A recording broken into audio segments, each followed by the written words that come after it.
prezados, boa noite. Eu sou Léo Farias, CEO da CPD Brasil. Agradeço a presença de vocês. Muito obrigado por vocês estarem aqui compartilhando o ativo mais precioso que vocês têm, que é o tempo de vocês. Gostaria de falar dos controles que estão disponíveis. Vocês podem levantar a mão. Quando for possível, eu paro e respondo. O bate-papo está aberto, vocês podem colocar perguntas ali. Ao final do evento, eu vou abrir para perguntas, o microfone de vocês, e tentaremos responder o máximo de perguntas. Caso tenha alguma pergunta que não seja respondida, eu me comprometo a responder por e-mail posteriormente. Esse evento está sendo gravado. Peço também encarecidamente que vocês, ao final do evento, responda a pesquisa de satisfação. Vai ser enviado um e-mail para vocês com o que vocês acharam do evento, e a participação de vocês é importante para ajudar outros eventos como esse, pessoas como vocês também, a ter uma melhoria contínua com relação ao nosso material. Aproveito também para pedir para vocês checarem, né, o spam de vocês e desmarcarem os e-mails da CPD, caso tenha algum por lá. E é isso, bom evento para todos. Eu vou compartilhar aqui minha tela para que nós possamos dar seguimento com o evento.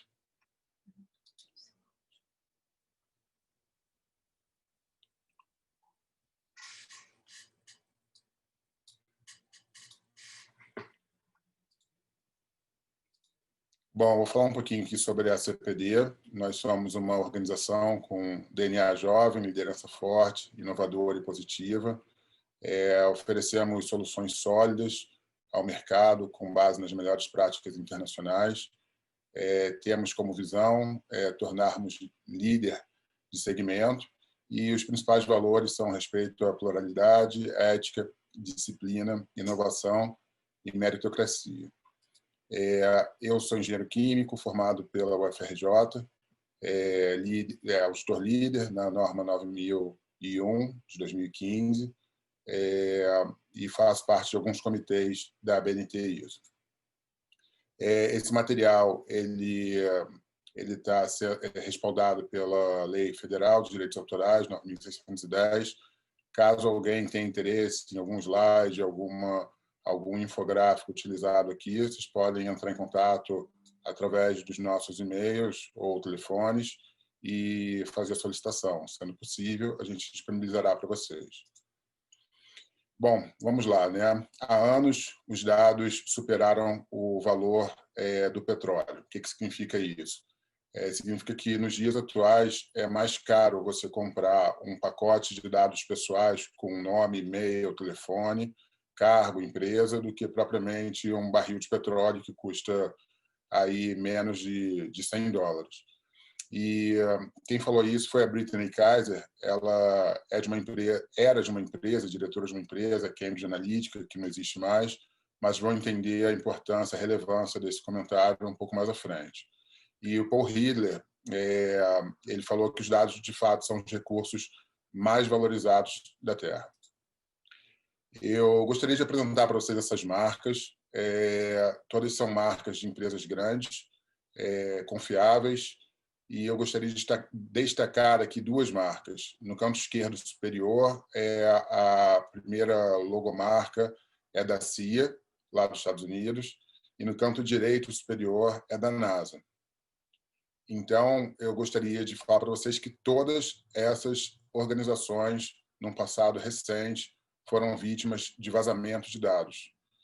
O que significa que, independente do tamanho da organização, independente dos recursos financeiros, tecnológicos e humanos que elas tenham, se elas tiverem processos falhos, elas estarão sujeitas a vazamentos de dados. Podem ser apenas dados comerciais e, no caso aqui do escopo desse webinar, dados pessoais e dados pessoais sensíveis. No caso dessas, todas foram de dados pessoais e dados pessoais sensíveis. Bom, aqui a gente vai definir três termos que vão ser muito utilizados nesse cenário de proteção e privacidade de dados. O primeiro deles é dado pessoal, A Lei 13.709, que é a própria LGPD, define como informação relacionada à pessoa natural, identificada ou identificável. Aqui eu faço um parêntese, que na literatura, quando vocês encontrarem pessoa natural, significa pessoa física viva. E o que fala a norma 29.100? Que o dado pessoal é qualquer informação que possa ser utilizada para identificar a pessoa natural a qual tal informação se relaciona, ou possa estar direto ou indiretamente vinculada a uma pessoa natural. Aqui eu faço um outro parênteses, que quando a gente fala de dados pessoais, uma pessoa pode ser indiretamente identificada com base em algumas informações. Eu vou dar 2 exemplos aqui. Um exemplo seria a placa de um carro. A partir daquela informação, pode chegar ao proprietário. Então, nesse caso, ela pode ser considerada assim como um dado pessoal. Num ambiente corporativo, num setor que tenham 5 pessoas do sexo feminino e uma pessoa do sexo masculino, em qualquer diálogo ou e-mail ou qualquer informação relacionada à pessoa física do sexo masculino daquele setor, vai ser facilmente identificado também. Então, isso pode ser, sim, de uma maneira indireta, considerado um dado pessoal. Dado pessoal sensível seria o segundo termo bem relevante a esse processo. O que fala a lei? No seu artigo 5º, diz que dado pessoal sobre origem racial, étnica, convicção religiosa, pode ser um CPF, pode ser um número de passaporte, pode ser uma conta bancária, filiação a sindicato, dado referente à saúde, à vida sexual, dado genético, biométrico. Então, por exemplo, aquela impressão digital que te pedem para que você possa entrar na sua academia ou no seu ambiente de trabalho, isso é considerado um dado pessoal sensível. Em outras palavras, esse dado pessoal sensível, ele é tratado, e a gente vai ver no slide seguinte o conceito de tratamento. Mas, de qualquer forma, alguém tem acesso a essa biometria, por exemplo, alguém armazena essa biometria, só que nós, num geral, titulares, não sabemos a segurança que é dedicada à guarda daquela informação. O que fala a norma 29.100? É uma categoria de dados pessoais cuja natureza é sensível, como aqueles que se relacionam à esfera mais íntima do titular de dado pessoal, que podem ter um impacto significativo sobre o titular de dado pessoal. Terceiro conceito, tratamento de dados. Aqui eu faço um parênteses. Tá? O tratamento de dados ele tem um conceito na esfera aí da privacidade e proteção de dados muito mais extenso do que ele é definido nos dicionários. Então, o tratamento aqui, pela lei, ele está definindo como coleta, produção, recepção, classificação, isto é, uma série de procedimentos que fica até difícil guardar e memorizá-lo. Então, de uma forma muito simples e didática, a gente pode substituir todos esses termos pela frase ter contato com. Então, se você teve contato com um dado pessoal por e-mail, ou uma conversa de elevador, ou uma imagem, uma foto, pode ser um vídeo, isso é considerado um tratamento de dado pessoal. E o que fala a norma? A norma fala que tratamento é a operação, o conjunto de operações realizadas sobre os dados pessoais. Então, com base nesses 3 conceitos, que é o dado pessoal sensível e o tratamento de dados, vai ficar mais fácil da gente poder caminhar aqui ao longo desse evento. Eu gosto muito dessa frase da Ilse Aigner, ela é uma ex-ministra da Alemanha, que ela fala que as pessoas, quando visitam um site de uma rede social, devem ter a consciência de que se trata de um modelo de negócio. O serviço oferecido não é gratuito e nós, usuários, pagamos por esse serviço com as nossas informações privadas. Então, quando vocês acessam um site que tem lá, faça download desse book gratuito, a partir do momento que você fornece o seu nome, você fornece o seu e-mail, o que do outro lado está acontecendo? Aquela organização que está oferecendo aquele e-book, ela está conseguindo um cadastro de leads, né, de possíveis clientes, e de uma forma qualitativa. Então, são pessoas que têm interesse no assunto dela. Então, esse é o objetivo final. Quando isso é feito de uma forma consciente, quando nós, titulares, sabemos os bastidores disso, fica mais fácil. O problema é quando nós não sabemos. Tá? Bom, o conceito de proteção e privacidade que nós conhecemos atualmente, né, porque esse conceito de privacidade ele veio sendo modificado ao longo do tempo, né? O que nós conhecemos nos dias de hoje, a gente pode se referenciar à Alemanha, de 1977, no qual 2 estados fizeram leis preocupados justamente com a proteção à privacidade de dados pessoais, e o que mais se destacou foi a lei do estado de Hesse, que virou uma lei federal chamada BDSG. A França, em 1978, seguiu os passos da Alemanha com uma lei, a Lei 78/77, que ficou conhecida como La Loi Informatique et Liberté. Em 1983, a gente vê a diferença, né? A gente tem quase 50 anos de 1983 para cá, 47, para ser mais preciso, né? O que aconteceu e que não é muito diferente do que aconteceu num passado recente aqui no Brasil.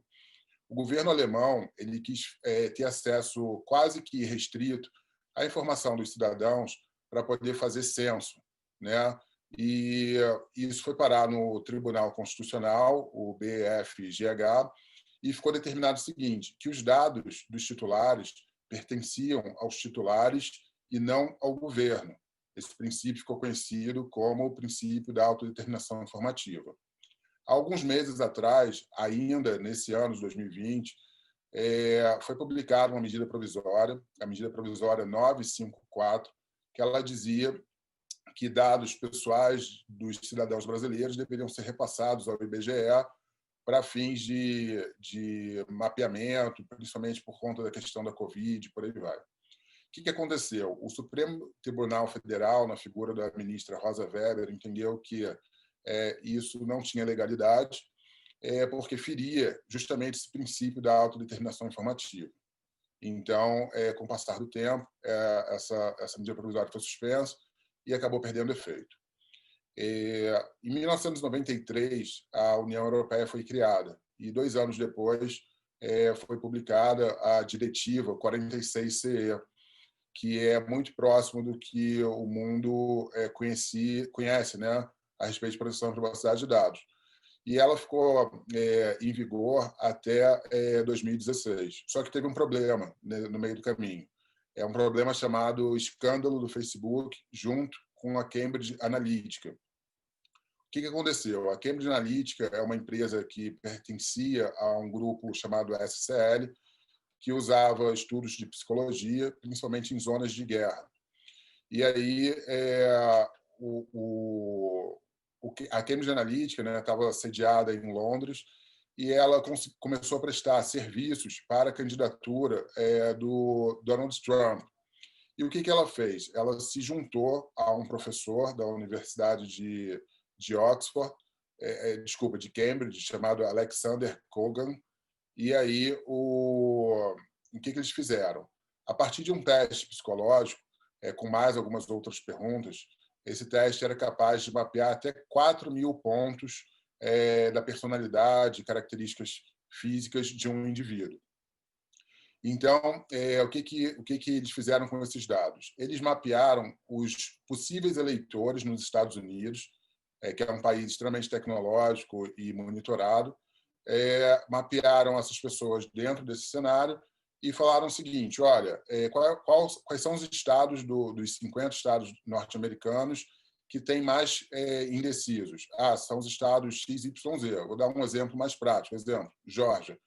Então, eles fatiaram esse estado em vários quadradinhos, viram quais os quadradinhos que tinham maior concentração, e aí os quadradinhos que tinham maior concentração, eles identificaram os bairros, e aí falavam o seguinte, olha, o Donald Trump, se você for fazer campanha eleitoral nesse bairro, você usar essa palavra, ou essa frase, ou America Great Again, provavelmente essa pessoa vai deixar de ser um indeciso e vai virar o seu eleitor. E foi assim que ele ganhou a campanha presidencial. Então, o New York Times e o The Guardian, que é em inglês, eles fizeram uma denúncia, né, no Mundo, publicaram uma matéria falando sobre isso, que foi quando o Mark Zuckerberg, CEO do Facebook, ele prestou depoimento tanto no Senado americano quanto lá no Parlamento Europeu. Na época, o Facebook perdeu em valor de ações cerca de 50 bilhões de dólares. Então, a Europa, que já vinha caminhando em termos de atualizar essa diretiva 46/CE de 95, acelerou o processo e aprovou o que ficou conhecido como General Data Protection Regulation, GDPR. E o GDPR entrou em vigor em 25 de maio de 2018.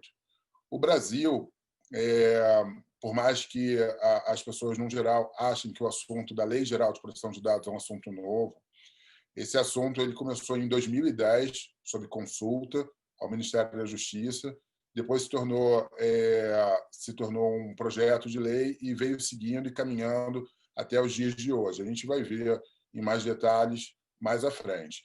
Mas a Lei Geral de Proteção de Dados, a LGPD, é a Lei 13.709, e ela foi sancionada em 14 de agosto de 2018 e esteve em vacatio legis, isto é, em período de vacância, até sexta-feira passada, quando ela entrou em vigor. Esse slide, como falei, né, o professor de Cambridge, Alexander Kogan, né, esse teste foi feito como um aplicativo no Facebook também, chamado The One Click Personality Test. O problema é que o Facebook tinha autorizado esse aplicativo para fins acadêmicos, e somente para as pessoas que participassem desse processo, que foram cerca de 270 mil pessoas. Mas acontece que cada pessoa que participava desse processo, o aplicativo conseguia ter acesso a toda a sua rede de contatos. E aí acabou expondo os dados de várias outras pessoas que não tinham nem ideia que isso estava acontecendo. Bom, no geral, o mundo está caminhando justamente para uma proteção e privacidade de dados pessoais. As referências no mundo são a União Europeia, o Canadá, os Estados Unidos, com destaque para a Califórnia, a China, que é um ponto fora da curva, porque lá é extremamente exagerado a forma como as coisas são feitas, e a Austrália. Aqui na América do Sul, dependendo da referência, nesse caso, a fonte que foi utilizada foi o DLA Piper, mas dependendo da fonte que se pegue, vocês vão achar aqui na América do Sul 2 países com uma proteção de privacidade robusta, a Argentina e o Uruguai, porque quando foi criada a União Europeia, já naquela época eles começaram a se envolver com o tema. Então, eles são considerados os mais próximos possíveis de uma proteção em privacidade elevada. O Brasil, numa consulta feita hoje, nesse mesmo site, ainda está como moderado, porque a gente não tem a Autoridade Nacional de Proteção de Dados, que a gente vai ver um pouquinho mais à frente, constituída. Bom, eu vou falar muito rapidamente sobre o General Data Protection Regulation, GDPR, porque ele vai servir de base de comparação para a Lei Geral de Proteção de Dados. Ele já completou, né, 2 anos, e aí vale a pena falar o seguinte: como efeito negativo, principalmente os empresários fazem reclamações sobre os custos para a adequação a esse regulamento. Como efeito positivo, no geral, aumentou a confiança entre as organizações e os seus clientes. Com relação ao total de reclamações, né, já ultrapassa 140 mil, com destaque para os setores mais penalizados da tecnologia, telefonia, serviços públicos, políticos, financeiros e de saúde. 84% dos entrevistados asseguram enxergar esse regulamento como desenvolvimento positivo para os setores. 82,4% dos profissionais de marketing afirmaram ter mudado a forma como passaram a obter os dados pessoais. Então, pessoal, essa questão que muitas organizações optam por comprar dados pessoais, comprar cadastros de usuários para que possam seguir com e-mail marketing, com marketing digital, isso perante a LGPD é considerado ilegal. Perante ao GDPR também, e perante ao da Califórnia, que é o CCPA, também. E assim o mundo está caminhando. Então, os profissionais de marketing, as organizações precisam repensar a forma como elas vão abordar esses leads, Porque quando já é cliente, é mais fácil. Agora, quando não é e está prospectando, é uma grande dificuldade que está sendo debatida. Então, mudanças de implementação na solicitação do consentimento, com checkbox, com introdução a processos de adesões mais rigorosos, para que não tenham falhas, né, e seja cadastrado alguém que não deu consentimento. E as empresas estão focadas em obter consentimento por dados, né, de uma forma mais explícita. Destaco também que muitos falam sobre consentimento, mesmo aqui no Brasil, sendo que o consentimento ele é apenas uma das 10 bases legais previstas na Lei Geral de Proteção de Dados. Ela não é a única. Então, dependendo, ela nem sequer é a mais estratégica, porque nós, tanto o Léo Farias quanto vocês que estão participando desse evento, o que fala a lei? Né? Que nós, como cidadãos, temos direitos previstos em lei. E esses direitos precisam ser respeitados. Caso não sejam respeitados, nós podemos mover uma ação na esfera comum ou fazer uma denúncia à Autoridade Nacional de Proteção de Dados, que vai funcionar como uma agência reguladora. Então, o que acontece? Esse fato da gente ir a uma drogaria, por exemplo, e pedirem o seu CPF, você vai poder fornecer caso de fato você queira. Caso você não queira, a lei garante que você pode pedir que aquela organização apague seus dados da base delas. E caso não seja respeitado, você pode exercer esses direitos.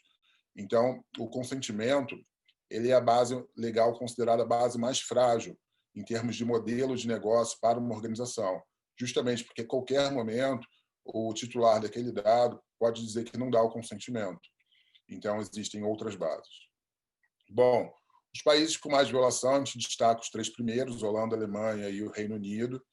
Faço uma observação, né, que, por conta do Brexit, o Reino Unido está passando por uma adaptação no seu arcabouço jurídico regulatório, e a maior parte dessas reclamações, como a gente viu, são oriundas de marketing digital e meio marketing. Agora, finalmente, a gente vai entrar na Lei 13.709, a própria LGPD, Lei Geral de Proteção de Dados. Eu gosto muito dessa frase, as pessoas tendem a minimizar os riscos que elas desconhecem. Por quê? Porque o tema LGPD está sendo novo para muitas pessoas.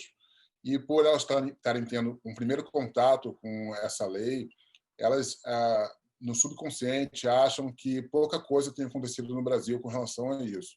Mas isso não é verdade. Tem tido debates bastante calorosos, e eu faço até uma observação e convite para vocês também. Como falei, a Lei Geral de Proteção de Dados, depois de muito tempo, ela entrou em vigor na sexta-feira passada. Na sexta-feira passada, eu entrei no site Reclame Aqui e procurei pelo termo LGPD. E eu achei mais de 87 páginas de titulares fazendo reclamações contra organizações.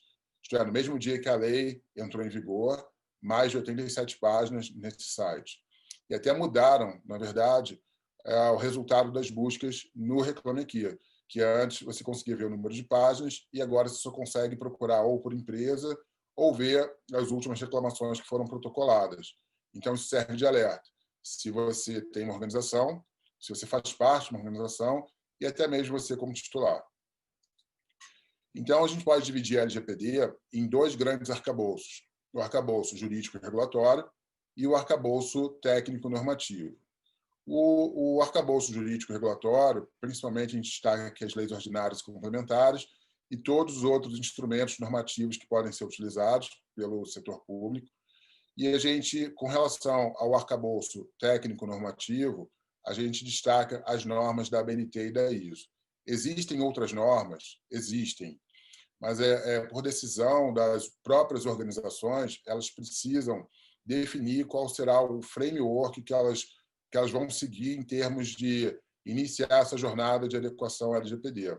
As mais disseminadas, de fato, são da BNT e da ISO, e a CPD adotou esse framework dessas normas para seguir nesse tema. Então, com relação ao arcabouço jurídico e regulatório, a gente pode subdividi-lo em 2 grandes arcabouços: o jurídico e regulatório direto e o indireto. Então, a gente vai se concentrar aqui agora, na maior parte desse slide, com relação ao arcabouço direto. Então, quando começou a LGPD, né, após aquela consulta, houve um projeto de lei, o 4.060, que foi em 2012. Tá? Esse projeto de lei se transformou na Lei 13.709, que é a própria LGPD.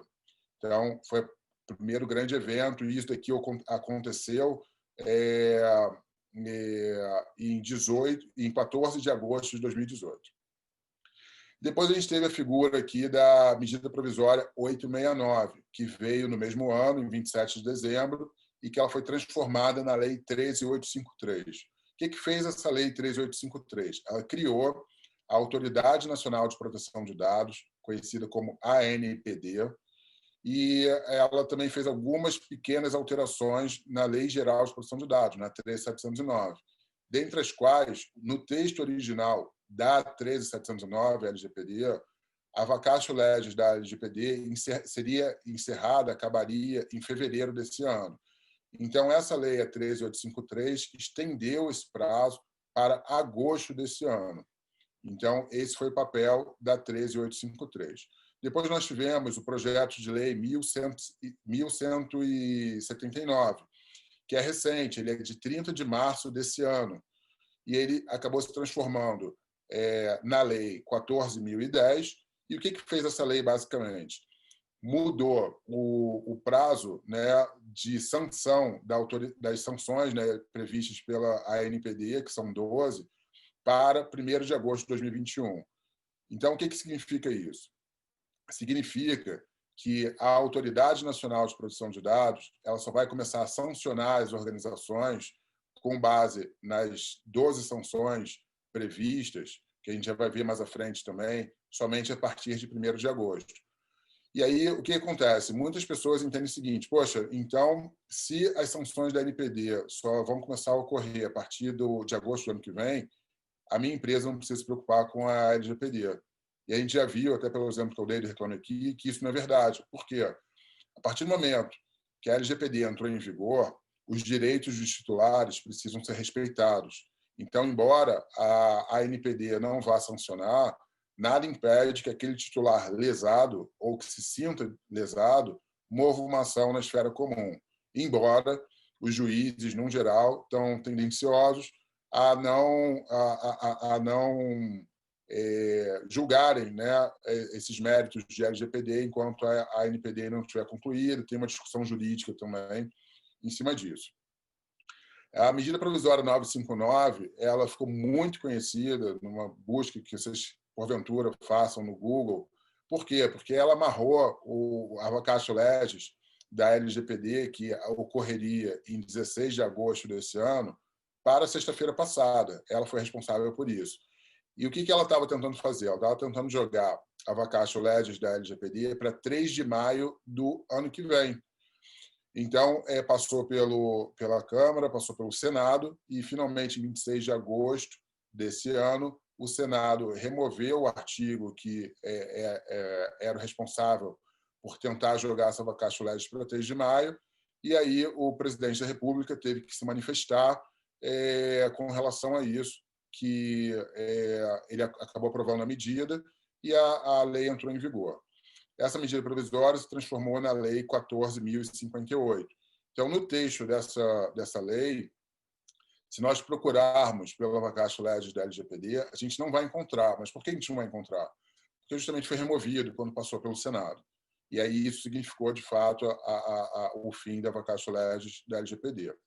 Por fim, a gente tem aqui a proposta de emenda à Constituição, a PEC número 17, que ainda está tramitando, que ela tem como intenção incluir a proteção de dados pessoais entre os direitos e garantias fundamentais. A medida provisória 954 é a medida que eu falei para vocês, que foi suspensa pelo STF em 24 de abril, também é algo recente, e aí ela teve a sua vigência, né, o seu prazo de vigência encerrado também de forma bem recente, aqui em 19 de agosto desse ano. Então, se a gente parar para pensar, muita coisa aconteceu nos últimos meses com relação à Lei Geral de Proteção de Dados, motivo pelo qual algumas pessoas têm dificuldade de acompanhar todo esse processo.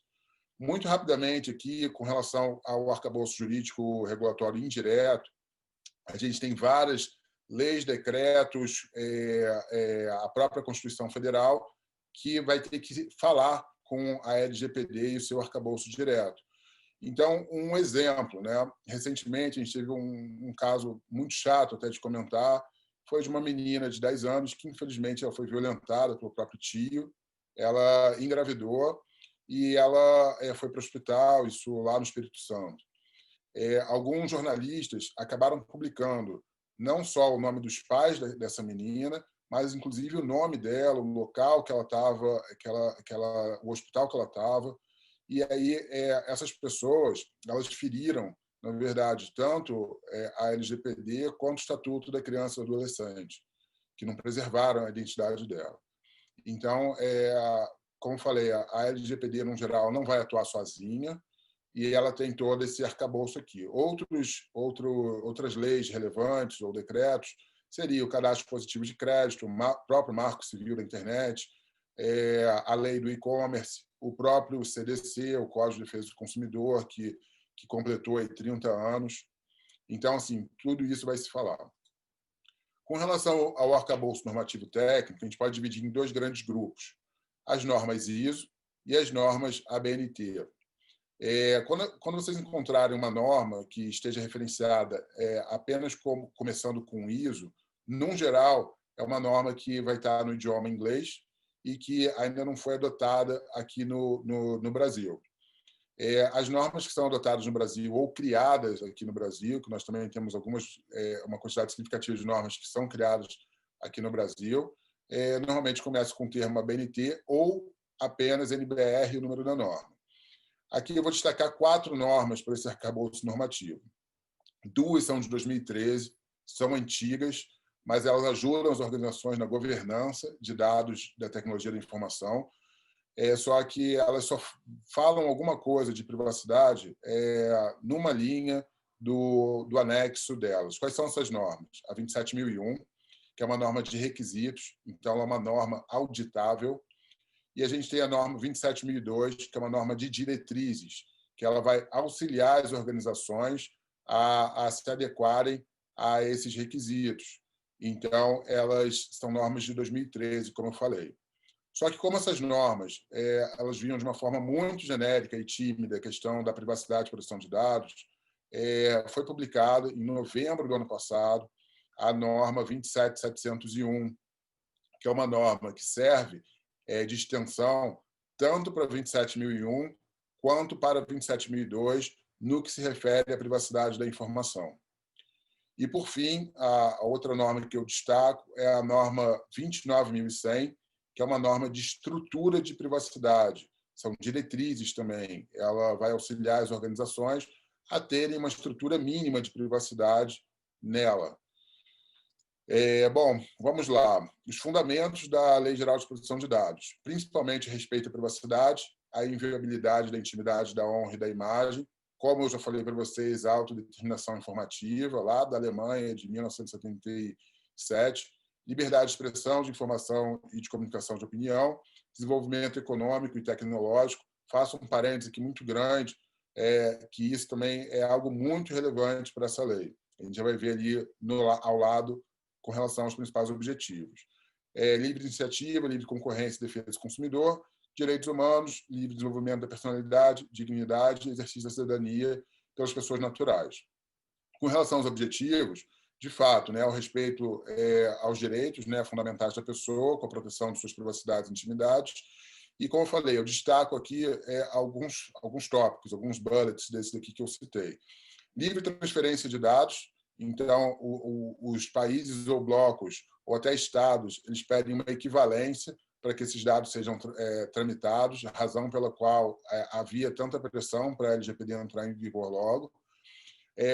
O Brasil está utilizando esse arcabouço da LGPD como pleito para ingresso na OCDE. De uma forma resumida, a gente pode falar aqui rapidamente sobre a LGPD, mais para o cidadão. Então, o consentimento é uma das bases legais para que os dados possam ser tratados.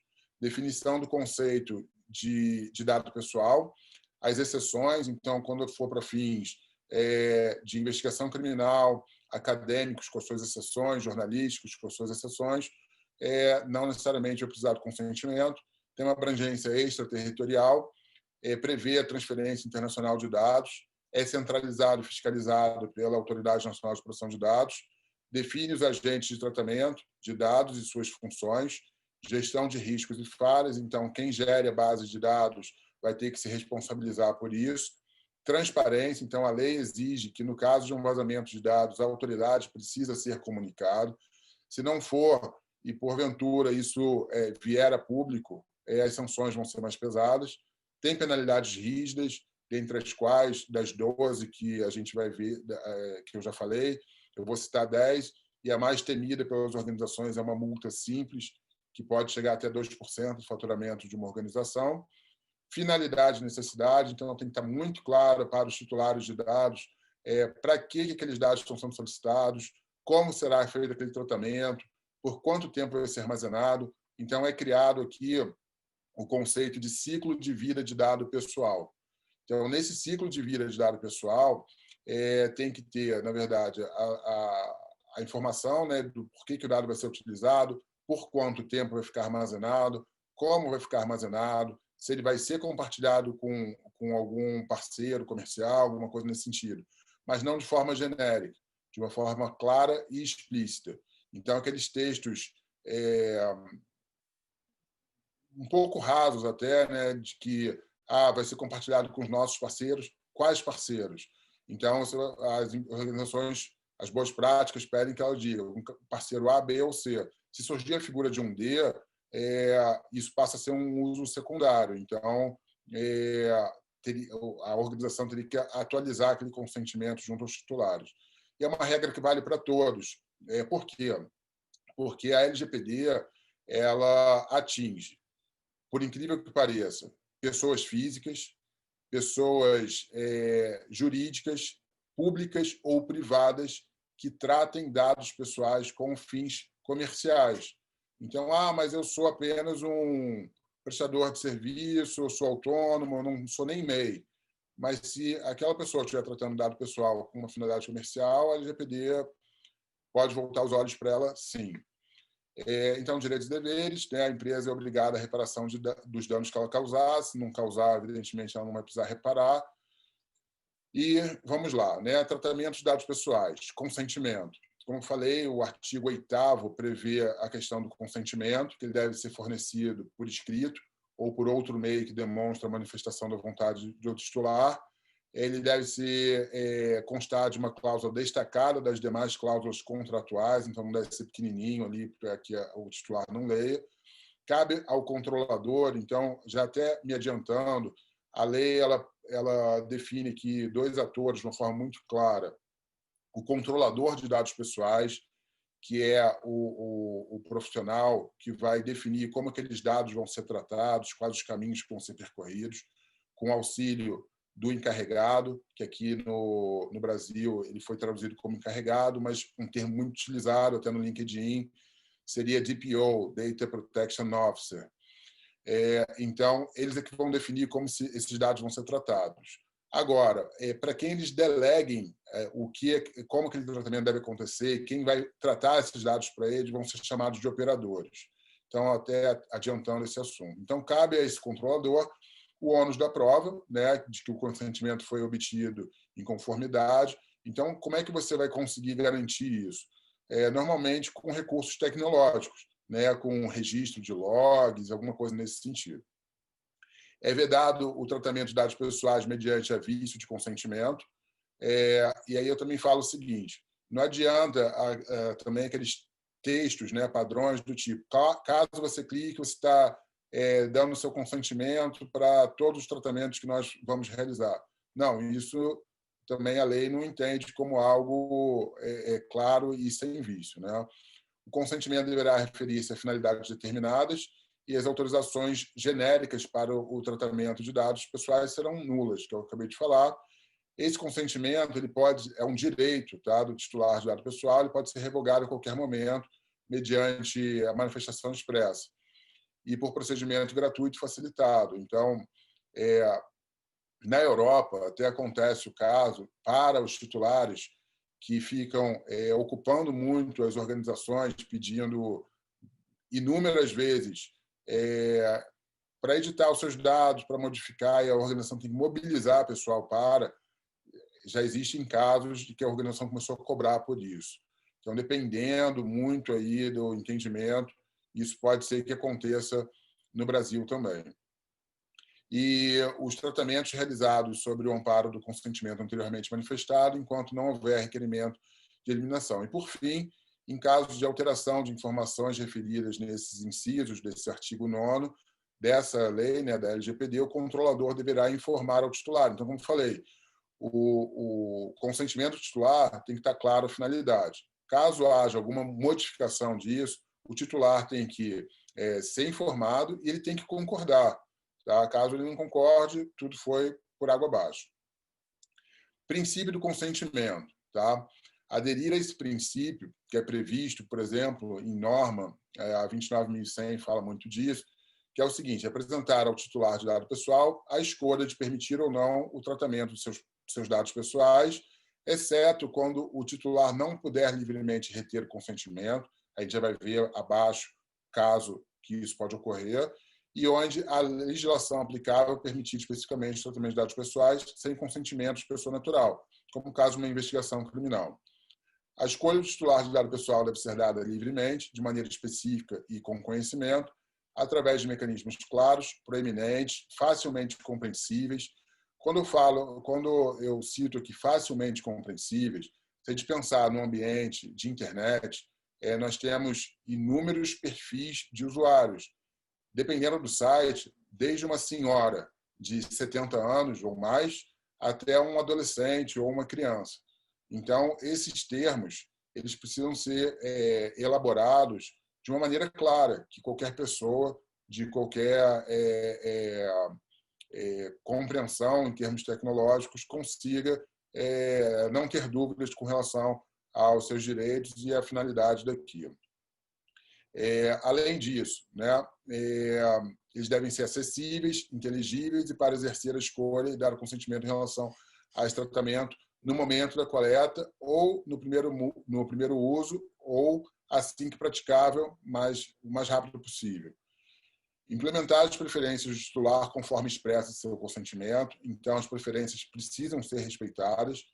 Obter o consentimento opt-in, esse opt-in é um termo que as normas elas definem, mas basicamente um exemplo muito simples para que vocês possam entender é quando um titular de dado pessoal ele autoriza, ele concorda com os termos para aquela informação. Um exemplo é cookie. Quando você entra num site e pergunta se aceita o uso de cookies para tal finalidade, então isso é considerado um opt-in de aceitação. Então, obter consentimento opt-in de aceitação do titular para coletar ou processar os dados pessoais sensíveis, exceto onde a lei aplicável permitir o processamento de dados pessoais sensíveis sem consentimento da pessoa natural. Também faço um parênteses que o opt-out seria a saída do titular, a retirada, né, a revogação daquele consentimento. Informar aos titulares de dados pessoais antes de obter o consentimento sobre seus direitos, fornecer aos titulares de dados pessoais antes da obtenção do consentimento as informações indicadas pelo princípio da abertura, transparência e notificação, como falei, o mais claro e transparente possível, explicar a esses titulares as implicações da concessão ou retenção do consentimento, nos casos em que o tratamento das informações pessoais de identificação não se baseia no consentimento, mas sim em outra base jurídica, como falei, existem outras 9, convém que o titular de dado pessoal seja notificado sempre que possível. E aqui, por fim, levar em consideração que a LGPD, em alguns casos, prevê que o consentimento do titular de dado pessoal não constitui uma base legal suficiente para tratar os dados. Léo, poderia, por favor, me dar um exemplo disso? Sim, menor de idade. Então, as empresas, as organizações, elas precisam ter cuidado no tratamento de dados de menores de idade, que simplesmente, mesmo que eles forneçam consentimento perante a LGPD, não tem valor. Então, seria esse caso que está destacado. Tratamento de dados pessoais. O artigo 7º prevê as bases legais para tratamento. Como falei, são 10, então o consentimento é um deles. cumprimento de obrigação legal ou regulatória, para tratamento pela administração pública, para a realização de estudos por órgão de pesquisa, quando necessário para execução de contrato, para exercício regular de direitos em processo judicial, administrativo ou arbitral, para a proteção da vida. Essa é uma base legal que tem sido utilizado muito nesse momento de pandemia, no mundo inteiro, para a tutela de saúde, exclusivamente em procedimento realizado por profissional de saúde, quando necessário para atender aos interesses legítimos do controlador ou de terceiro. E aqui eu faço um parêntese. Utilizar a base legal de interesse legítimo precisa passar por uma discussão jurídica, né? As organizações precisam consultar o seu jurídico com relação a isso. Por quê? Porque isso é muito questionável. Então, vai depender muito do entendimento da Autoridade Nacional de Proteção de Dados.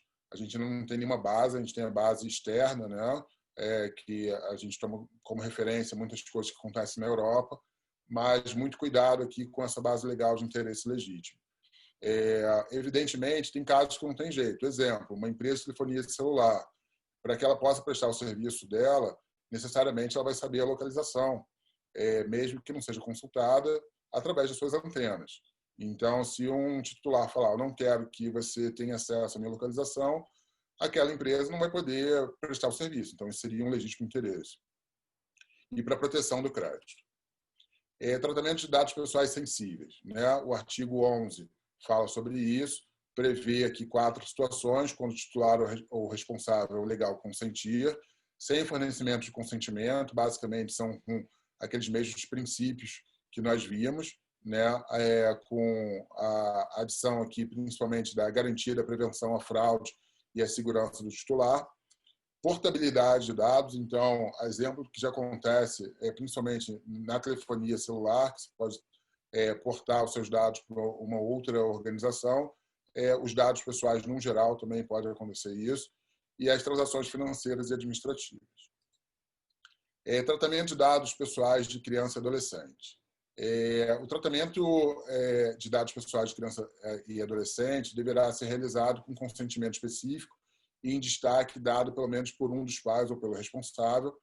No tratamento desses dados, os controladores deverão manter pública a informação sobre os tipos de dados coletados, a forma de sua utilização e os procedimentos para os exercícios dos direitos a que se refere. Então, de uma forma imediata, aqui a gente pode pensar nos colégios, né?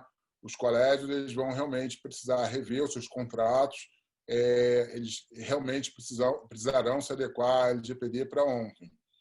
E poderão ser coletados dados pessoais de crianças sem consentimento a que se refere esse inciso primeiro, desde que o artigo, deste artigo, né, quando a coleta for necessária para contatar os pais ou responsáveis legais utilizados uma única vez e sem armazenamento, ou para sua proteção, e em nenhum caso poderão ser repassados a terceiros sem consentimento.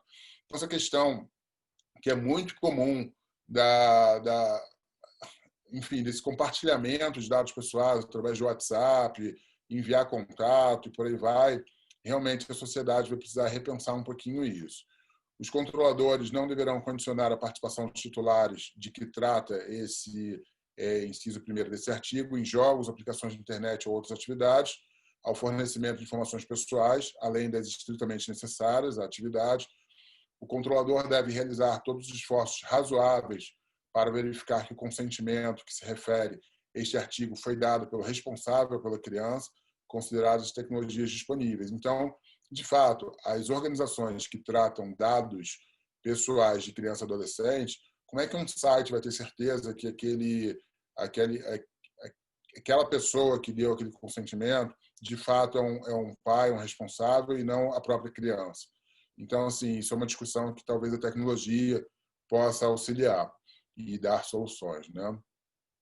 As informações sobre o tratamento de dados deverão ser fornecidas de maneira simples, clara e acessível, consideradas as características físico-motoras, perceptivas, sensoriais, intelectuais e mentais do usuário, com o uso de recursos audiovisuais, quando adequado, de forma a proporcionar a informação necessária aos pais ou responsáveis legais e adequada ao entendimento da criança. Com relação às sanções, como falei, são 12, aqui eu cito 10, e aí a mais temida delas, a mais amena, talvez seja a advertência, a multa simples de até 2% do faturamento da pessoa jurídica de direito privado, grupo ou conglomerado no Brasil, no seu último exercício, excluído os tributos, limitado a um total de 50 milhões de reais por infração. Então, aqui a gente está falando de sanções da Autoridade Nacional de Proteção de Dados. Não significa, uma vez que a Lei Geral de Proteção de Dados já esteja vigorando, que um titular lesado não possa mover uma ação na esfera jurídica. A gente vai ver também num outro slide um pouquinho mais à frente. Multas diárias, publicização. A publicização, às vezes, por mais que esse valor seja muito expressivo, ela pode chegar a valores muito piores do que de 50 milhões de reais. Um exemplo é o que eu dei no início desse evento, falando sobre o Facebook, que perdeu 50 bilhões de dólares em valor estimado aí de mercado. Bloqueio, eliminação dos dados pessoais, suspensão parcial ou do exercício ou proibição total ou parcial dessa atividade de tratamento de dados. Bom, a vacatio legis da LGPD, né? De uma forma bem simples, eu já vim abordando de uma forma mais didática para vocês ao longo do evento, mas começou lá em 2010 com uma consulta, virou um projeto de lei, desse projeto de lei virou a Lei 13.709, no meio do caminho teve a 13.853, que estendeu de fevereiro desse ano para agosto desse ano, teve a Lei 14.010, que jogou as sanções da Autoridade Nacional para agosto de 2021. Por fim, teve a medida provisória 959, que foi retirado o artigo 4º, que estendia para 3 de maio, e aí a Lei Geral de Proteção de Dados entrou em vigor na sexta-feira passada. Então, todo o resto da lei tá em vigor, exceto o que está em suspenso aí até 1º de agosto de 2021, são as sanções da Autoridade Nacional de Proteção de Dados.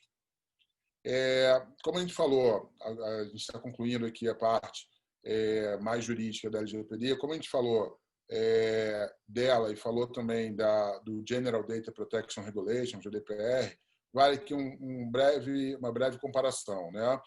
A Europa ela já tem bastante expertise com relação a isso.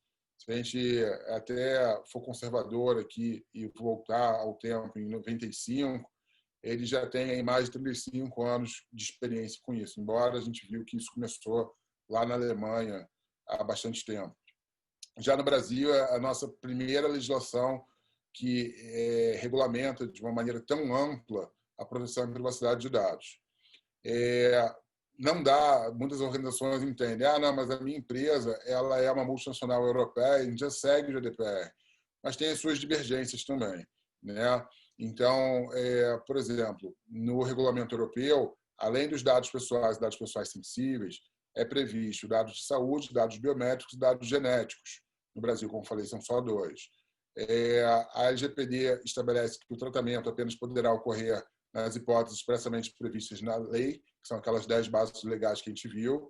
Com relação ao consentimento dos pais ou responsáveis para tratar dados pessoais de menores de 18 anos, na Europa, no geral,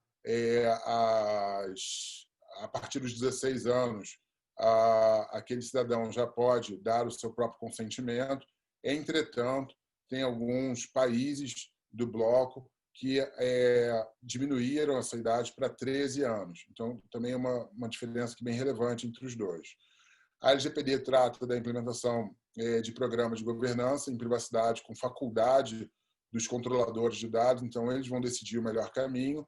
E já no GDPR, ele diz o seguinte, vai atribuir ao controlador a obrigação de adotar medidas técnicas e organizativas que forem adequadas para assegurar esse tratamento. E um outro fato relevante aqui, que é a LGPD, no que se refere às questões específicas do marketing digital, ela vai aplicar as regras gerais e as bases legais. As empresas devem considerar a questão de consentimento, transparência e direito para poder tratar esses dados. E na Europa, existe o e-Privacy Regulation, que cria regras próprias para esse marketing digital. Então, esse e-Privacy, ele funciona, ele caminha de mãos dadas com o General Data Protection Regulation. A Lei 13.853, né, como a gente falou, ela estendeu a vacatio legis da LGPD de fevereiro para agosto e ela criou a figura da Autoridade Nacional de Proteção de Dados. Então, a Autoridade Nacional de Proteção de Dados ela é composta por 2 conselhos, o diretor e o Conselho Nacional. O Conselho Nacional não tem direito a voto, é formado por 23 membros, e tem outros setores como corredoria, ouvidoria, órgão de assessoramento jurídico e unidades administrativas especializadas no geral. Basicamente, nos seus deveres, a gente pode considerar que a Autoridade Nacional de Proteção de Dados ela vai funcionar como as agências reguladoras funcionam. Se eu não me engano, são 16. Então, é mais ou menos uma atuação parecida com uma Anvisa, com uma ANAC, com uma Agência Nacional do Petróleo e por aí vai.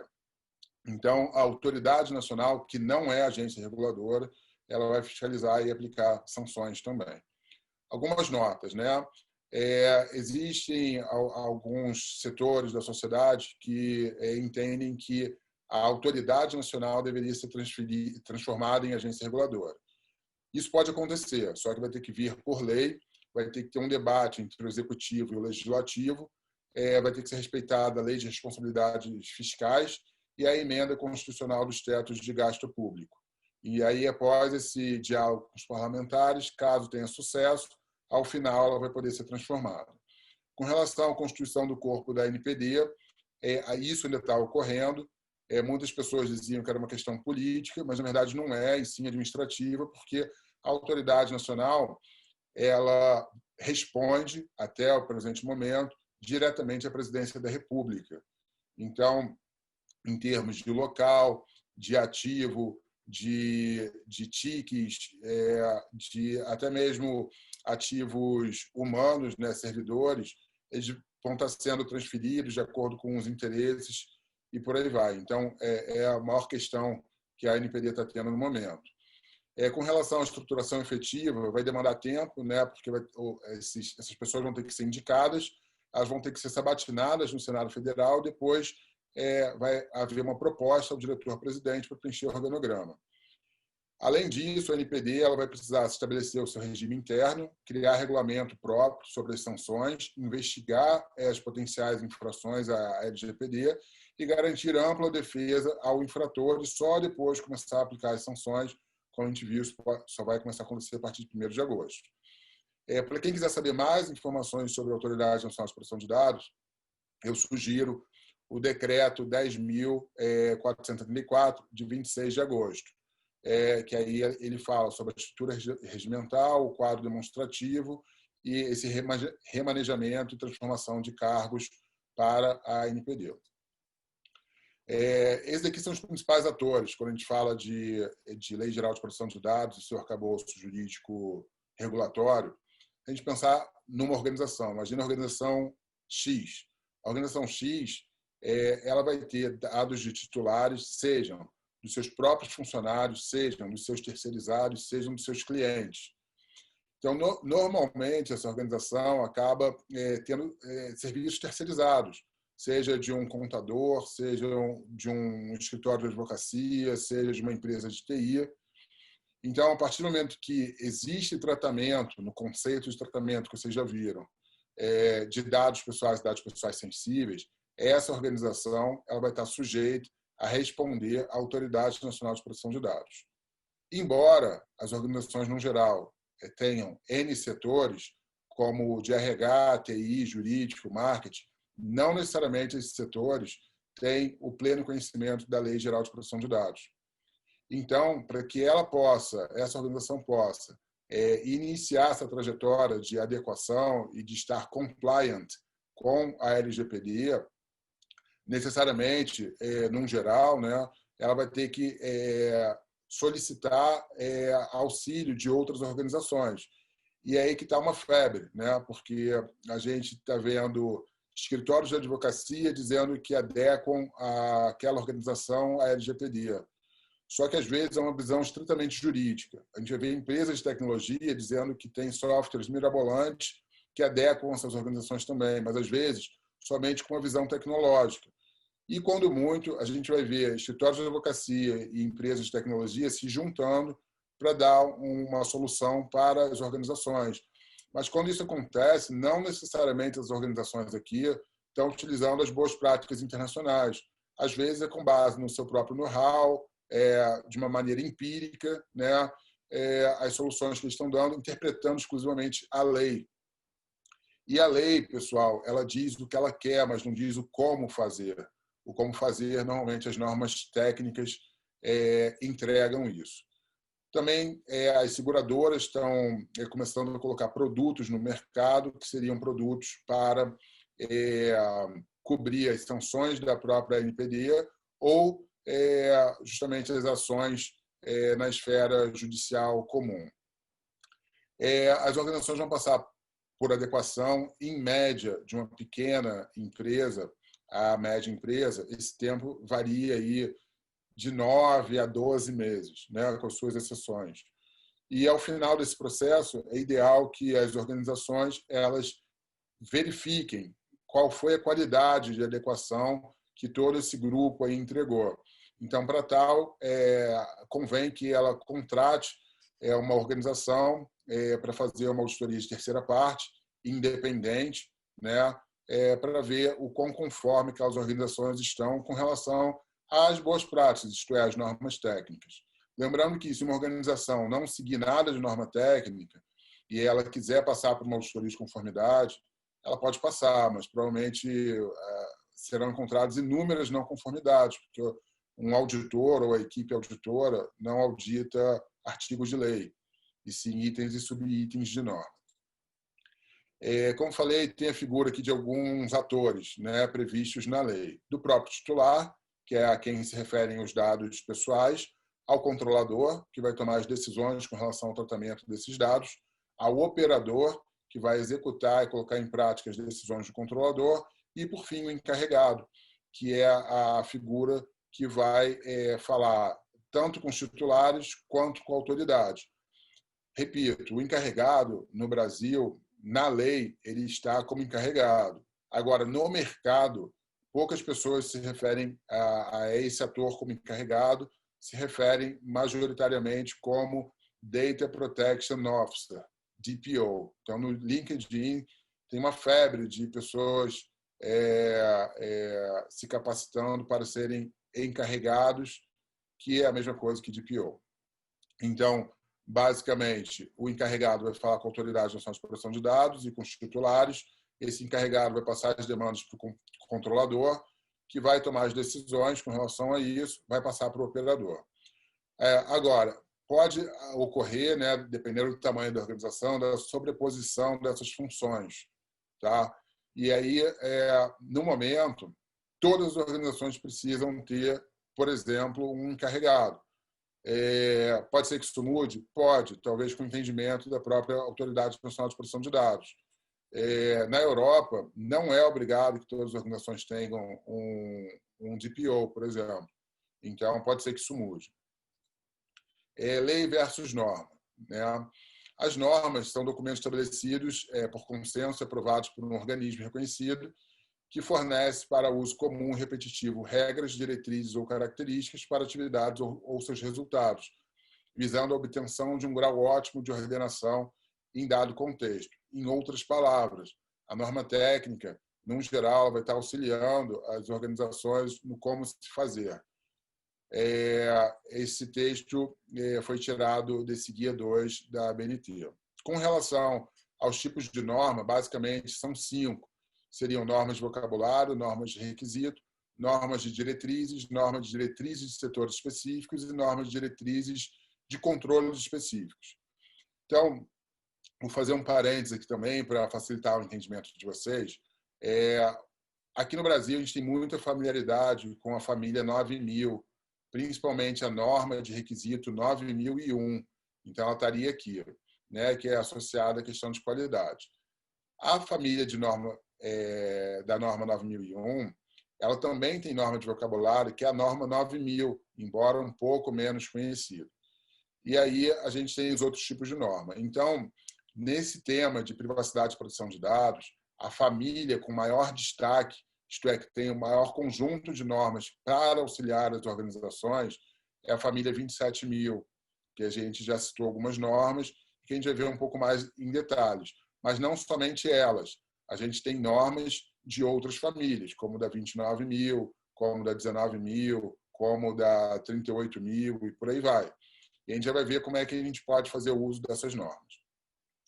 Então, a diferença entre lei e norma. A lei, ela vai ser uma prescrição escrita que vai emanar de uma autoridade soberana, de uma dada sociedade, que vai impor os indivíduos a obrigação de submeter-se-á sob pena de sanção. Então, vai dizer, eu quero isso e ponto final. Como faz? Ela não vai entrar no mérito. A norma técnica vai dar essas respostas do como se fazer. Então, o que está acontecendo muito no mercado, principalmente com relação à LGPD, é o seguinte: não, eu não vou me preocupar, porque como a NPD ainda não está plenamente constituída, eu não vou precisar me preocupar com como eu vou me adequar, a NPD ainda tem que definir muita coisa, enfim, eu não vou caminhar nisso, porque ainda não está claro para mim.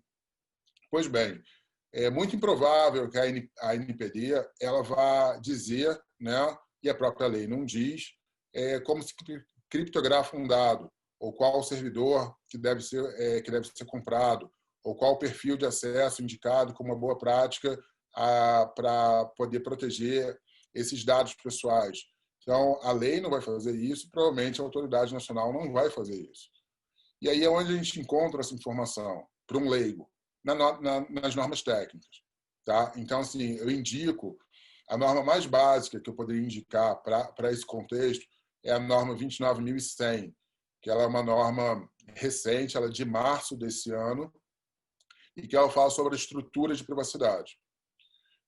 Agora, a gente tem várias outras normas que vão auxiliar as organizações, principalmente no que se refere à governança de dados da tecnologia da informação.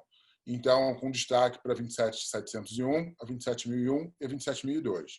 Então, essas normas, como elas são normas com aplicação internacional, normalmente elaboradas por mais de 170 países, a mesma norma que a gente adota aqui no Brasil é a mesma norma, por exemplo, que a União Europeia está adotando para atender ao GDPR. Então, em outras palavras, aqui a gente tem a Lei Geral de Proteção de Dados, a Europa tem o GDPR. A LGPD tem todo o seu arcabouço jurídico e regulatório, o GDPR tem todo o seu arcabouço jurídico e regulatório.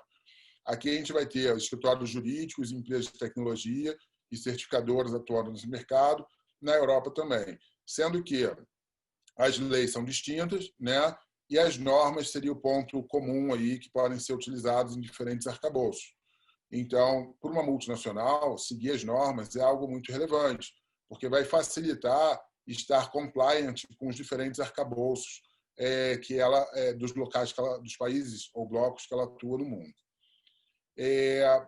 Com relação às normas da família 27.000, eu destaco esse comitê técnico, que é um comitê da ISO-ABNT, no qual faço parte, e que a maior parte das normas dessa área de segurança da informação, cibersegurança, proteção da privacidade, saem desse comitê. Não se assustem, né? Esse comitê tem, eu conferi esse valor, esse número hoje, 195 normas publicadas que podem vir a auxiliar as organizações.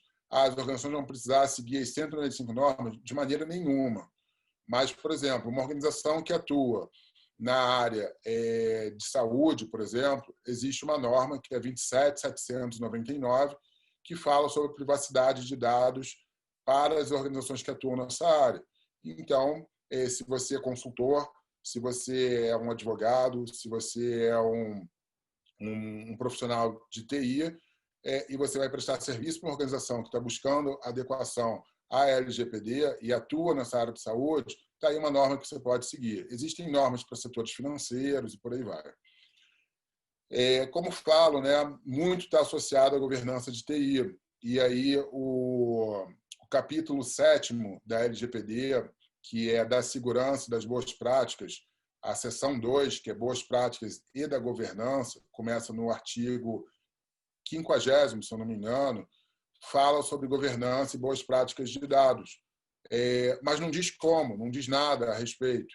Então, aqui a gente cita a definição de governança e a gente destaca que as organizações que tenham a governança, elas vão ter um alinhamento estratégico e compliance, decisão, compromisso, priorização e alocação de recursos, estrutura de processos, operações, gestões e gestão do valor e do desempenho. Então, quando a gente fala de governança de TI, a gente pode pensar em tudo isso: ambiente de negócios, tecnologia da informação como prestadora de serviços para empresas que estão inseridos aí nesse meio tecnológico, integração tecnológica, segurança da informação, dependência do negócio em relação à TI e marcos de regulação. Então, aqui entra todo o arcabouço da Lei Geral de Proteção de Dados. Agora, dentro de uma organização, você pode ter várias governanças. A governança de TI é uma delas. Num geral, ela está sob a governança organizacional. Então, para uma empresa que não tem a mínima ideia de como implementar uma governança, se ela seguir as normas, ela vai conseguir chegar lá. É um processo de melhoria contínua, né? Então, ela não vai chegar no status quo, no status da arte, no estado da arte, num primeiro momento, mas ao longo do tempo, passando por auditorias internas e de terceira parte, ou enfim, segunda ou primeira, de acordo com o interesse, ela vai conseguir chegar lá. Com relação às principais normas que a CPD indica para o mercado, né? Eu destaquei aqui 3 tipos de norma: norma de vocabulário, normas de requisitos e normas de diretrizes. Normas de vocabulário, temos a 27.000, é uma norma que não foi traduzida, então esse conteúdo está em inglês, mas muitas normas estão em inglês, então é algo que as empresas podem contar com isso. Normas de requisito, como falei, a norma 27.001 é uma norma de requisito. A norma 27.701, ela estende a parte de requisitos e controles daqui da 27.001. E no caso da norma 27.002, ela é uma norma de diretriz que vai ajudar o como se implementar, o como fazer, e ela também é estendida pela norma 27.701. Só um parênteses aqui, pessoal, tem algumas perguntas aqui no chat. Eu vou só concluir esse slide e vou procurar já responder algumas do pessoal que está interagindo aqui. E o que mais que eu posso destacar para vocês? A norma 29.100, como falei, é uma norma mais básica aqui, que é de estrutura de privacidade. Então, se a sua organização está começando nesse assunto de LGPD agora, eu indico que comece por aqui. Inclusive, nós temos um curso que está online, numa plataforma de vídeos. Quem for lá no site consegue achar essa informação. É um curso rápido e a preço popular. Nós também temos um curso que abrange essas 4 normas, a 27.001, 2, 701 e 29.100, que é um curso mais extenso, de 27 horas, que também pode auxiliar as organizações. Outras normas de diretrizes. A gente tem a norma 31.000, que é uma norma de gestão de riscos. Então, caso uma organização queira mais informações sobre gestão de riscos, pode consultar essa norma. E caso uma organização queira gestão de riscos de segurança da informação, ela pode se concentrar aqui. Vamos lá, deixa eu ler aqui algumas perguntas.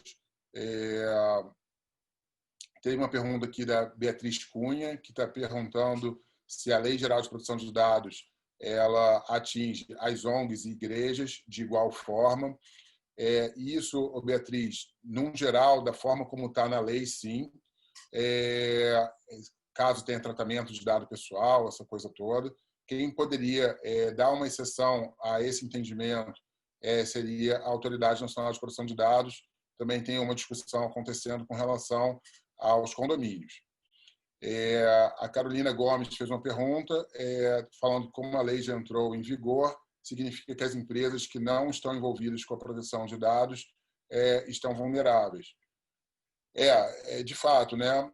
Como a lei entrou em vigor e as empresas que não se envolverem com o assunto, elas vão estar vulneráveis a vazamentos. E aí, caso ocorra um vazamento ou caso ocorra um descumprimento dos direitos dos titulares, aquela organização ela vai poder, sim, ser sancionada ou pela Autoridade Nacional de Proteção de Dados a partir de 1º de agosto do ano que vem, ou pelos titulares que se sentirem lesados. Tem uma outra pergunta aqui da Beatriz Cunha também.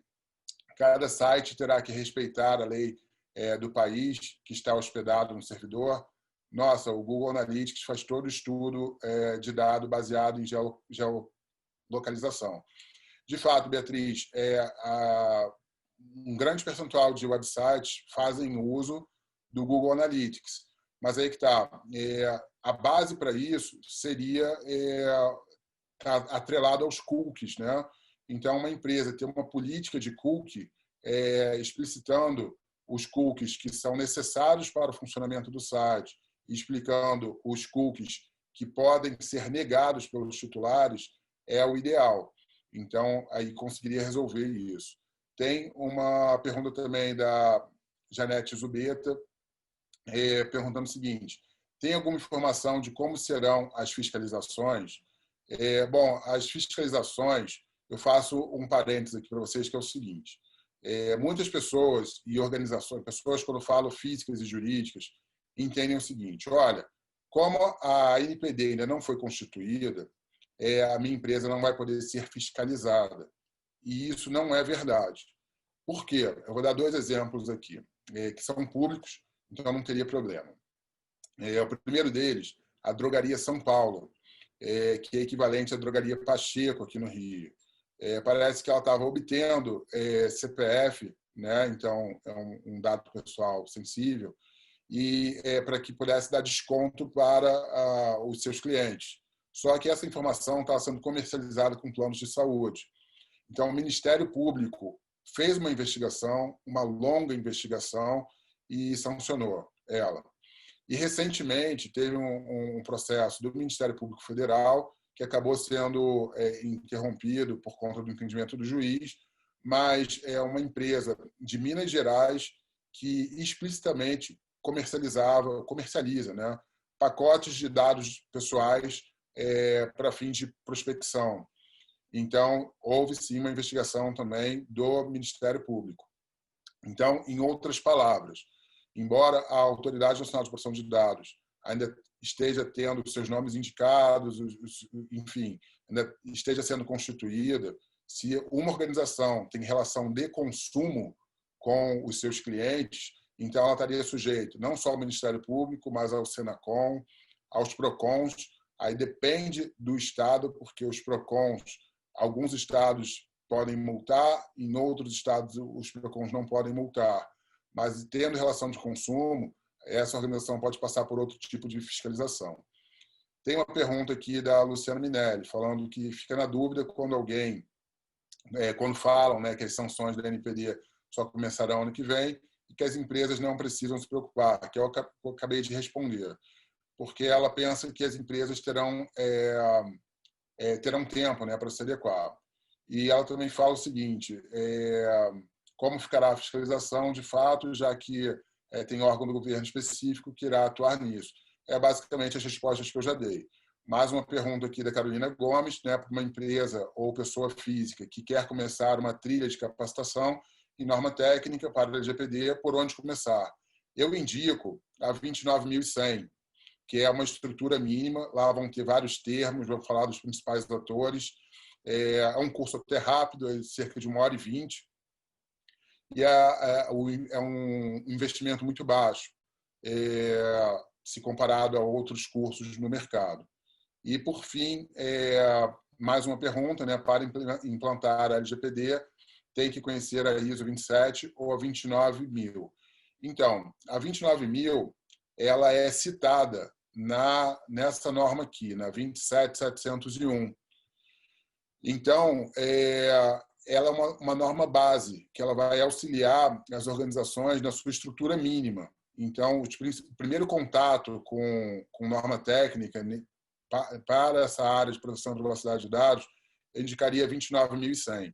Uma vez que as organizações minimamente tenham esse conhecimento, elas podem passar para essas 3 normas, que é 27.001, 27.002 e 27.701. Por quê? Porque, como falei, essa norma é auditável, essa norma aqui, 27.701, também é auditável. A gente tem grandes empresas no mundo, como a Microsoft, a Huawei, que já estão começando a se certificar nessa 27.701. Então, eu indico o início na 29.100 e depois adotar essas 3, que é um tripé, né? A 27.701 ela só funciona de mãos dadas com a 27.001. Só que esse aqui é um curso, como falei, de 27 horas, no geral, no mercado. E é um curso que é um investimento maior. Caso as organizações possam já começar por esse curso da 27701, aí, Janete, nesse curso a organização vai estar contratando um curso que vai abranger essas 4 normas aqui. Demais normas, né, como falei, eu cito aqui outras normas, por exemplo, norma de diretriz. A gente tem norma de técnicas de segurança, de boas práticas para controle de segurança, normas para setores específicos. A gente tem a própria 27799 para a área de saúde, para a área financeira a gente tem a 27015, e normas de diretrizes de controles específicos. Aqui a gente tem algumas, que não são todas, né? Não estou exaurindo todas as nomenclaturas de norma aqui, mas se a organização faz uso de nuvem, faz uso de Wi-Fi, ela pode encontrar alguma luz aqui das boas práticas mundiais. Tem mais uma pergunta, né? Se a organização é certificada na 27.000, exime de fiscalizações da ANPD. Na verdade, a organização ela poderia ser certificada na 27.001 ou na 27701. A 27.000 ela é família. Como é que está funcionando no mundo esse tipo de certificação, esse tipo de adequação, né? Imagina a seguinte situação: houve um vazamento de dados pessoais. Por exemplo, uma marca muito conhecida também de todos, a Natura. Há algumas poucas semanas atrás, a Natura deixou vazar mais de 250.000 registros de dados pessoais, considerando nome da mãe, endereço, nome completo, e-mail, enfim, dados de cartão de crédito, uma série de dados. Se a LGPD já estivesse em vigor na data desse vazamento, seguramente a ANPD faria uma fiscalização, né, na Natura. E aí, o que acontece? Caso a Natura tivesse seguido somente a sua própria expertise e falado, olha, eu não vou fazer nada para me adequar, eu entendo que os meus processos estão todos ok, respeitam tudo, e a autoridade nacional visse que não, provavelmente seria o rigor das sanções. Então, no caso de uma multa, a gente poderia pensar, sim, nos 2% do faturamento da Natura, que provavelmente chegaria ao valor de 50 milhões. Caso a Natura seguisse, além dos seus processos, uma base jurídica, por exemplo, seria amenizado alguma coisa. Caso ela adotasse também processos tecnológicos, amenizaria mais ainda.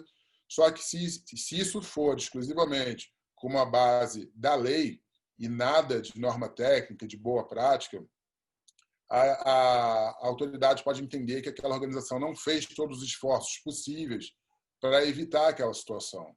Então, quando uma organização segue as normas da BNT e da ISO, ela está seguindo as boas práticas internacionais, então ela vai conseguir atestar publicamente para a sociedade que ela fez todos os esforços utilizando seus recursos financeiros, tecnológicos e humanos.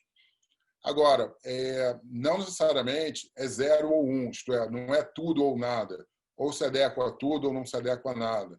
As organizações elas precisam entender que elas podem ir caminhando gradualmente com o assunto, mas elas precisam estar sempre caminhando. E aí, ao longo do tempo, ela vai conseguindo quick wins, né, dos seus processos, da sua adequação, e vai incentivando, porque, em realidade, a gente até vai ver no slide seguinte, trata-se de uma mudança cultural, no qual não adianta apenas a autodireção se comprometer com isso. Toda organização, de todos os níveis, tanto o operacional, quanto o tático, quanto o estratégico, precisam estar envolvidos. Então, no geral, uma das únicas formas de você mostrar para uma autoridade que aquela organização fez todos os esforços é com base em normas, né, internacionais, que, de uma maneira incontestável, né, você vai conseguir provar que você fez os seus esforços máximos necessários para tal. Então, exatamente o que eu falo, né? Quanto tempo precisamos para mudar uma cultura organizacional? Essa provavelmente vai ser a resposta de quanto tempo vocês vão precisar para mudar a organização de vocês. Quando a cultura mudar, provavelmente vai ser o tempo que vocês vão demorar para se adequar num primeiro momento, a LGPD. Caminhos para a conformidade, né? Os caminhos da conformidade, primeiro, a gente passa pelo alinhamento do entendimento, que é o que vocês estão fazendo, participando de webinars, escutando podcasts, visitando sites especializados. Vai ter um estudo ativo, então vocês vão se questionar quais as afirmações ou negações mais relevantes, quais os argumentos que eu preciso levar em consideração. E o objetivo é mitigar as dúvidas com relação ao tema. Após isso, as organizações tendem a iniciar um comitê de segurança, que é um comitê multidisciplinar, então provavelmente vai envolver jurídico, vai envolver TI, vai envolver compliance, vai ser constituído um ponto de contato e o objetivo também é uniformizar essa informação. Num geral, acontece um primeiro mapeamento, que é superficial, e aí as organizações entendem que com o conhecimento que elas têm naquele momento, num geral, não é suficiente, então elas precisam se capacitar. Então, como eu falei, né, o curso mais completo que a CPD tem no momento é um curso na 27701. Então, é ideal que pelo menos uma pessoa de cada setor envolvido desse comitê faça esse curso e eles vão servir de key users dentro das empresas para disseminar essa informação. A organização vai passar a determinar a competência dos seus colaboradores, vai assegurar que esses colaboradores são competentes para tratar desse tema. E aqui eu faço um parênteses que ser incompetente não é um termo pejorativo, é simplesmente dizendo que aquele profissional não tem competência naquele assunto, mas que isso pode ser plenamente resolvido com uma capacitação e tomar as ações apropriadas para capacitar os seus colaboradores internos e externos e produzir material educacional de forma a disseminar essa cultura de proteção e privacidade de dados. Com relação a esse roadmap, né, acho que vai ficar um pouco mais claro para vocês o que a gente entende como boas práticas. Primeiro, na etapa 0, a capacitação, principalmente com base nesse arcabouço da 27701. Aqui é como se fosse um aquecimento de uma maratona. A partir do momento que as organizações se capacitarem, elas vão começar a sua adequação. E aí, a primeira etapa dessa adequação seria um mapeamento de riscos. Seria como se fosse uma fotografia daquela organização, caso ela fosse passar por uma auditoria naquele momento. Então, nesse processo, vai ser emitido um relatório técnico, emitido por um auditor líder com conhecimento na 27701, que vai servir de alimentação para a terceira etapa, que é a etapa de adequação. A Agência de Conformidade e Proteção de Dados não participa dessa etapa de adequação, justamente para não dar conflitos de interesse nas demais etapas. Mas, com base nesse relatório, a CPD tem esse produto, que é de mapeamento de riscos e emissão desse relatório. Essa organização X, vamos assim chamar, ela vai poder ir ao mercado e contratar organizações que deem o suporte a essa aqui, a X, para que essa X se adeque. Como falei, esse processo ele demora, em média, de 9 a 12 meses, com as suas exceções, por CNPJ, isso também, e é ideal que as organizações façam uso de consultores que tenham conhecimento, que não seja uma visão unilateral, né, seja multidisciplinar. Aqui, a qualquer momento, a organização pode entender que o que ela fez, o esforço que ela fez, pode ser suficiente. Tá? Então, continuamente vão ter análises críticas desse processo, análise de viabilidade, tanto tecnológica, quanto financeira, quanto de recurso humano. Agora, ao final dessa adequação, caso essa organização X queira saber se essa adequação realmente foi bem feita, ela pode contratar uma auditoria de conformidade, que vai ser esse processo sistemático para a obtenção de evidências objetivas, para saber se essa adequação foi bem feita ou não. Aqui no Brasil, a gente tem, no geral, a cultura de achar que as auditorias são ruins para as organizações. Mas não, pelo contrário, as auditorias são possibilidades das organizações melhorarem seus processos, então tem a oportunidade de melhoria, tem a oportunidade de ser identificado não conformidades por essa organização, que vão poder ser tratadas aqui na quinta etapa. Então, as auditorias elas são muito bem vistas, porque seria uma melhoria do sistema de gestão da privacidade de informação daquela organização. Uma vez que aquela organização tenha tratado essas não conformidades, e ela tenha cumprido todos os requisitos e controles da 27701 e associadas, ela vai receber um certificado de conformidade de que ela fez todos os esforços e cumpriu isso. Caso ela não consiga cumprir tudo que está na norma, ela pode sim receber uma declaração que ela fez todos os esforços necessários de acordo com as suas viabilidades. Evidentemente, não vai ter o mesmo peso, mas vai mostrar para a autoridade nacional que ela fez tudo que estava ao alcance dela, que é isso que mais importa, o que vai mitigar, né, as sanções. Agora, não significa que uma vez que uma organização tem um certificado de conformidade ou uma declaração de conformidade, que ela está imune a vazamentos e a infringir a LGPD. Por quê? Porque a gente está falando de tecnologia, né? Então a gente pode ter, sim, ataques de hackers, a gente pode ter funcionários ou ex-funcionários facilitando, de repente, algum cenário que vá gerar, acarretar uma não conformidade, um não compliance, uma não conformidade, de fato, com a própria lei. Então, isso aqui pode acontecer. Um exemplo, né? Como falei, a Argentina é uma referência aqui na América do Sul. Isso foi pouco divulgado, tá? Então, a gente está falando desde 1993, parece que já se envolvem com o tema, e nesse mês, o sistema de imigração da Argentina foi invadido por hackers que estavam chantageando o governo.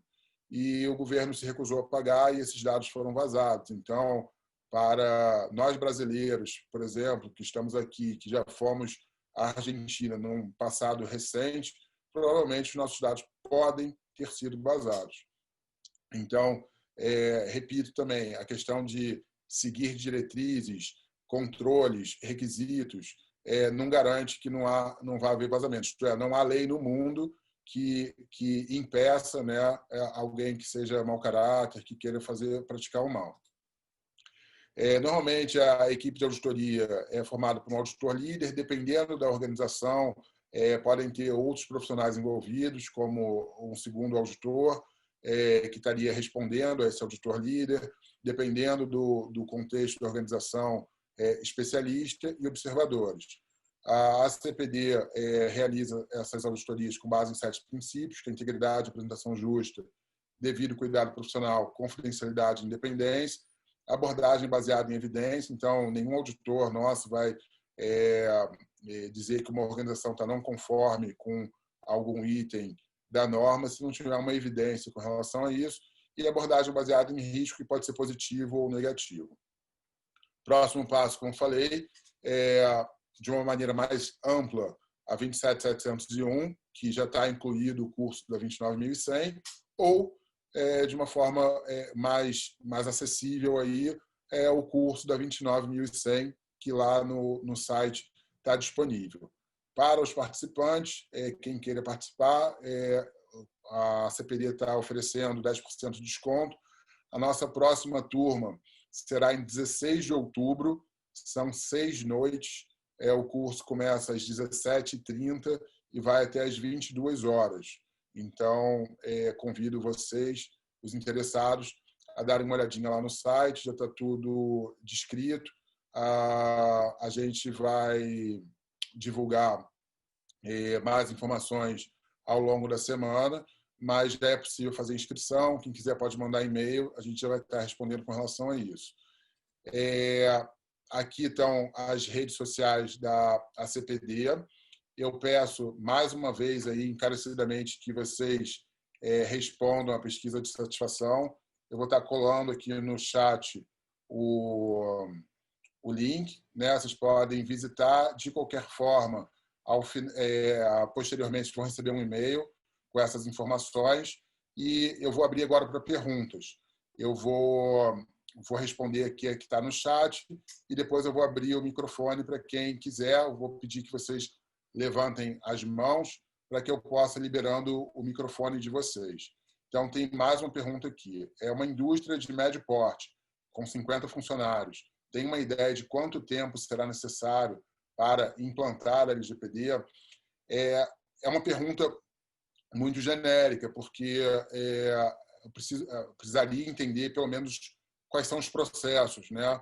Porque a maior dificuldade é justamente entender por quais caminhos que os dados pessoais chegam. Então, é necessário um mapeamento com relação a isso e é necessário o período de capacitação e por aí vai. Mas, Janete, você fica à vontade, você pode, os meus contatos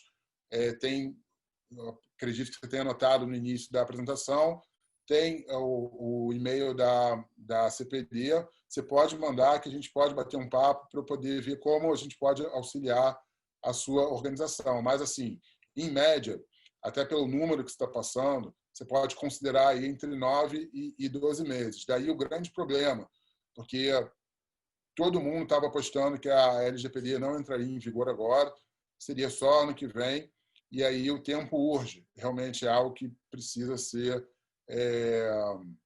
tratado o quanto antes. Muito obrigado. Aqui o Giovanni está elogiando, a Janete também está elogiando aqui. Muito obrigado. E eu convido vocês, pessoal, o site da CPD, né, a gente idealizou que seja um site que vocês tenham informações o máximo possível com relação ao LGPD de uma forma muito didática. Então, lá tem perguntas e respostas, todas essas normas que eu falei aqui no webinar, elas estão disponíveis, os seus links, né, para compra, tanto na BNT, na própria ISO também, vocês conseguem achar isso. Tem algumas referências bibliográficas de livros relevantes nesse tema, e em breve também a gente vai colocar alguns filmes também muito relevantes sobre isso. Destaco aqui o Dilema da Internet, que é um documentário do Netflix, que foi lançado esse mês, que é chocante em termos do que os dados, de como os dados são utilizados, e muitos ex-funcionários das Big Techs, do alto escalão, dão seus depoimentos de como isso acontece, e eles mesmos têm dificuldades na vida pessoal deles com relação a isso. A Ana Júlia também está agradecendo. Muito obrigado, Ana. É um prazer ter você aqui. E é isso, pessoal. Quem quiser, o microfone está disponível. É só levantar a mão aí nos controles de vocês, nessa barrinha do Zoom, aí na tela de vocês. E eu vou ficar por aqui nos próximos minutos. Mais alguém quer fazer alguma pergunta? Pode ser pelo chat também. Estou disponível. Vou parar aqui de compartilhar a tela para que eu possa aparecer maior aí para vocês. Pessoal, então é isso. Eu agradeço muitíssimo a presença de vocês, agradeço o tempo de vocês. Se vocês gostaram, eu peço que vocês passem a seguir a gente lá nas redes sociais, que vocês compartilhem aí que a CPD ela veio para fazer diferença no mercado. Somos uma empresa séria e a gente quer ajudar vocês nesse desafio de LGPD. Tá bom? Uma ótima noite a todos e é isso. Tchau, tchau.